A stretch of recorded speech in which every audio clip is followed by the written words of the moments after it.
Bismillahirrahmanirrahim. Elhamdülillah. Essalatu vesselamu ala Resulillahi amma ba'd. Tilavat sajдасы ваджиб. Естіген адамға ала тали ва сами. Оқыған тағы естіген адамға да тилават sajдасы ваджиб болады. Тилават sajда дегеніміз не? Құранның 14 сүресінде тилават sajдасы бар. Кім сол тилават аятын оқыса, Алла Субхану ва Тағаланың бұйрығы бойынша, ол Аллахға бұйрық бойынша сажда қылу керек. Яғни бір тәкбірмен сәждеге барады. Бір тәкбір қол қақпай, көтермей сәждеге барады. Ол уәжіп. Егер имам намаздың ішінде оқыса, имамға да, тағы ұйыған адамға да тилават сәждесі уәжіп болады. فَإِنْ تَلَاهَا الْإِمَامُ سَجَدَهَا وَالْمَأْمُومُ дейді. Имамның өзі да, тағы мa'мум ұйыған адамда сәжде қылу міндет дейді. Енді бірақ мa'мум ұйыған адам оқып қойса, وَإِنْ تَلَاهَا الْمَأْمُومُ لَمْ يَسْجُدَاهَا, ол кезде өзіне оқыған ұйыған адамға тағы имамға да сәжде уәжіп емес. Себебі وَهُوَ مَحْجُورٌ أَنْ قِرَاءَةٍ لِمَا بَيَّنَّا дейді.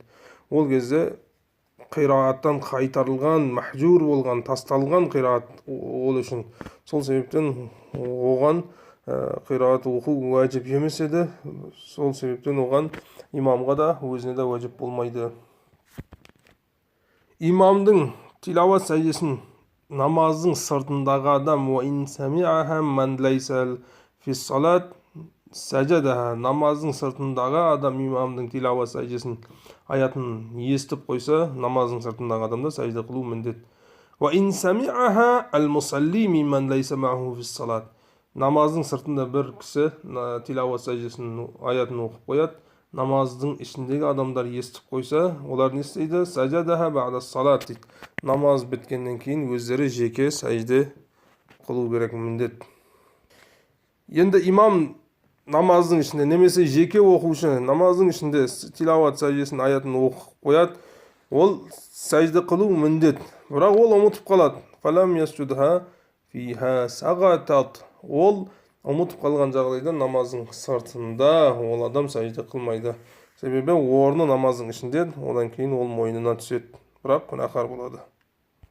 Намаздың ішінде тилават сәждесін аятын оқып қойса, ол рукуға барып, сол рукуда сәжде ниетін қылса, яғни тилават аятының сәждесінің ниетін қылып рукуға барса да мойнынан түседі.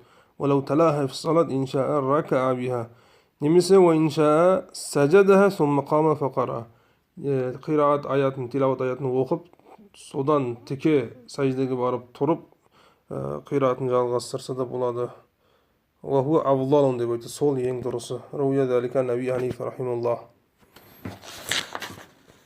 وَمَنْ كَرَّرَ آيَةَ سَجْدَةٍ فِي مَكَانٍ وَاحِدٍ تَكْفِيهِ سَجْدَةً, бір мекенде бірнеше тилават аятын оқып аятын сәжде тилаватын оқып қоятын болса, ол тек қана бір сәжде жасайды, егер барлығын бір мекенде оқып қойған болса.